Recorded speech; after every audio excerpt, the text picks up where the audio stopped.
नमस्कार, मैं हूं दीपा। वेलकम बैक टू जन्नी woman and baby health care. आज हम बात करेंगे पोलियो के बारे में। पोलियो एक बहुत ही संक्रामक बीमारी है और बहुत ही घातक बीमारी है जो बच्चों को इफेक्ट करती है। आप सभी ने कहीं ना कहीं कभी ना कभी टीवी पर, अखबारों में, दीवारों पे बड़े बड़े अक्षरों में पोलियो के जागरूकता अभियान के बारे में जरूर देखा होगा। सरकारी अस्पतालों में, सरकारी संस्थानों में, रेलवे स्टेशनों में, बहुत सारी जगह सरकार जागरूकता फैलाने के लिए पोलियो के बारे में बहुत ज्यादा ऐड करती है, बहुत ज्यादा अभियान चलाती है ताकि जन जन तक, मतलब हर किसी तक, हर एक व्यक्ति तक पोलियो के बारे में जागरूकता या फिर उसके बारे में सारी जानकारी पहुंचनी चाहिए। क्योंकि पोलियो एक ऐसा रोग है जो 0 से 5 वर्ष तक के बच्चों को प्रभावित करता है। पीले रंग और 2 बूंद जिंदगी की, इस स्लोगन के साथ पोलियो के उस इश्तिहार में एक गंभीर से मां अपने बच्चे को पैरों के लिए पोलियो पिलाती हुई आपको दिखेगी। भारत सरकार और विश्व स्वास्थ्य संगठन के अथक प्रयासों से 8 वर्ष पूर्व ही भारत को पोलियो मुक्त राज्य घोषित कर दिया गया था। आज हम आपको पोलियो के बारे में संपूर्ण जानकारी देंगे। पोलियो किस तरह से होता है, किस तरह से फैलता है, इसे कैसे रोक सकते हैं और सबसे जरूरी कि पोलियो की रोकथाम या पोलियो का ट्रीटमेंट क्या है।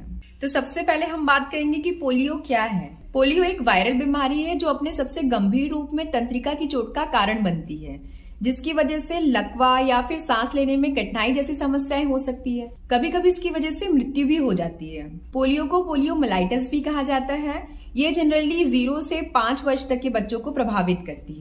अब हम पोलियो के लक्षण के बारे में बात करेंगे। पोलियो वायरस से संक्रमित लगभग 90% लोगों में पोलियो बीमारी के कोई लक्षण नहीं दिखते या फिर बहुत हल्के दिख सकते हैं। यदि लक्षण होते भी हैं तो वो पोलियो बीमारी के संपर्क में आने के लगभग 7 से 10 दिन के बाद ही दिखाई देते हैं, लेकिन लक्षण दिखने में लगभग 35 दिन का समय लग सकता है। हर व्यक्ति में पोलियो के लक्षण अलग अलग हो सकते हैं। जैसे कुछ लोगों में बुखार, गला खराब, सिर दर्द, उल्टी, थकान, कमजोरी, पीठ दर्द, गर्दन में दर्द या फिर जकड़न, हाथ या पैरों में दर्द या फिर जकड़न या फिर मांसपेशियों में दर्द हो सकता है। ये सब लक्षण 10 दिनों तक दिखाई दे सकते हैं।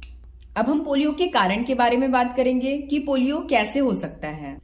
पोलियो नामक वायरस के कारण होता है जो मुंह और नाक से शरीर के अंदर पहुंचता है। फिर ये पाचन और श्वसन नली में प्रवेश करता है और ये तंत्रिका तंत्र पर भी अटैक कर सकता है।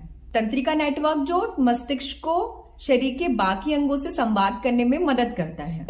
पोलियो वायरस 3 प्रकार के होते हैं, टाइप 1, टाइप 2, टाइप 3, जिसमें से टाइप 2 और टाइप 3 को बिल्कुल समाप्त कर दिया गया है। टाइप 1 है जो अभी भी कुछ देशों के लोगों को परेशान किए हुए है। यहाँ तक कि पोलियो वायरस इतना अधिक संक्रामक होता है कि एक व्यक्ति बीमार ना होते हुए भी इसे प्रसारित कर सकता है, यानी फैला सकता है। यह वायरस एक व्यक्ति से दूसरे व्यक्ति तक 2 तरीके से फैल सकता है। जिन लोगों में पोलियो वायरस होता है वे अपने मल के माध्यम से वायरस छोड़ सकते हैं। दूषित पानी या भोजन निगलने पर पोलियो वायरस अन्य लोगों तक फैल सकता है। यह जोखिम उन क्षेत्रों में होने की अधिक संभावना होती है जहां खराब स्वच्छता या फिर साफ पानी की कमजोर व्यवस्था होती है। कोई व्यक्ति छींकने या खांसने के कारण भी वायरस उठा सकता है, यानी संक्रमित हो सकता है। यदि आपके मुंह या नाक में किसी संक्रमित व्यक्ति के कफ या बलगम की बूंदें मिलती हैं तो आप भी संक्रमित हो सकते हैं। पोलियो मुख्य रूप से 5 वर्ष से कम उम्र के बच्चों पे अधिक प्रभावित होता है। हालांकि उन बच्चों में ज्यादा देखने के लिए मिलेगा जिनको पोलियो के टीके ना लगे हों। अगर पोलियो वायरस किसी को अपनी चपेट में ले लेता है तो इसकी वजह से उसे बहुत सारी जटिलताओं का सामना करना पड़ सकता है, जैसे अस्थायी या स्थायी रूप से लकवा, विकलांगता, मृत्यु या फिर बोन डिफॉर्मिटी, मतलब हड्डियों की प्रॉब्लम उसे हो सकती है। अब हम पोलियो के निदान के बारे में बात करेंगे। यदि आपको पोलियो के लक्षण दिखाई दे रहे हैं तो आपको किसी भी स्वास्थ्य सेवा प्रदाता से संपर्क करना चाहिए। स्वास्थ्य सेवा प्रदाता आपसे पोलियो के लक्षण के बारे में पूछेगा और आपसे ये पूछेगा कि आपने हाल ही में कहाँ की यात्रा की है। इसके बाद आपके स्वास्थ्य सेवा प्रदाता आपको कुछ टेस्ट करने के लिए बोल सकते हैं, जैसे मस्तिष्क और स्पाइनल कॉर्ड यानी मेरुरज्जु के आसपास का जो तरल होता है, फ्लूइड होता है, उसकी जांच करेंगे, गले से लार की जांच करेंगे या फिर मल की जांच करेंगे। इसके बाद वो आपको दवाई शुरू करेंगे। अब हम पोलियो के उपचार या ट्रीटमेंट के बारे में बात करेंगे। सबसे पहले तो मैं आपको बता दूं कि पोलियो का कोई भी सटीक उपचार या पक्का ट्रीटमेंट नहीं है और लकवा को रोकने का भी कोई तरीका नहीं है। इसलिए पोलियो से जूझ रहे व्यक्ति को पूरी तरह से ठीक कर पाना भी मुमकिन नहीं है। लेकिन हाँ, कुछ उपायों की मदद से पोलियो रोगित व्यक्ति के जीवन को कुछ आरामदायक बनाया जा सकता है। जैसे तरल पदार्थों का सेवन, पानी या जूस दे सकते हैं। मांसपेशियों को गर्म रखने के लिए मालिश का उपयोग कर सकते हैं। मांसपेशियों को आराम देने के लिए डॉक्टर्स कुछ एंटीस्पाज्मोटिक दवाइयां देते हैं। शारीरिक उपचार या व्यायाम मांसपेशियों की रक्षा करने में मदद करते हैं। इन सभी उपायों के अलावा पोलियो ग्रसित व्यक्ति को जितनी हो सके शारीरिक एक्टिविटी करना चाहिए और आराम भी करना चाहिए। अब हम सबसे जरूरी चीज कि पोलियो से बचाव कैसे कर सकते हैं इसके बारे में बात करेंगे।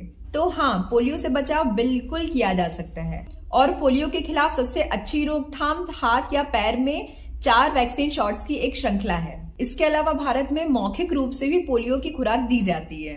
हमारे भारत में बच्चों को पोलियो की खुराक 2 बूंद जिंदगी के स्लोगन के साथ शुरू किए गए कार्यक्रम के तहत दी जाती है। देश भर में पोलियो की खुराक निःशुल्क प्रदान की जाती है और इसे हर बच्चे तक पहुंचाया जाता है। यहाँ तक कि घर घर जाकर भी पोलियो पिलाया जाता है।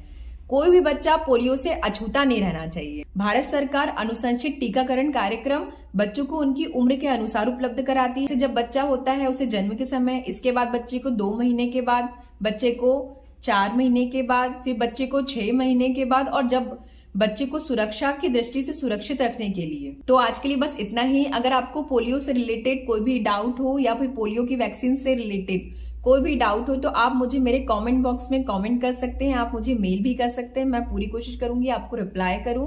अगर आपने अभी तक मेरे चैनल को सब्सक्राइब ना किया हो तो प्लीज मेरे चैनल को सब्सक्राइब कर लीजिएगा। मेरे वीडियोस को लाइक और शेयर जरूर करिएगा। हो सकता है किसी को मेरे वीडियोस से हेल्प मिले। Thank you.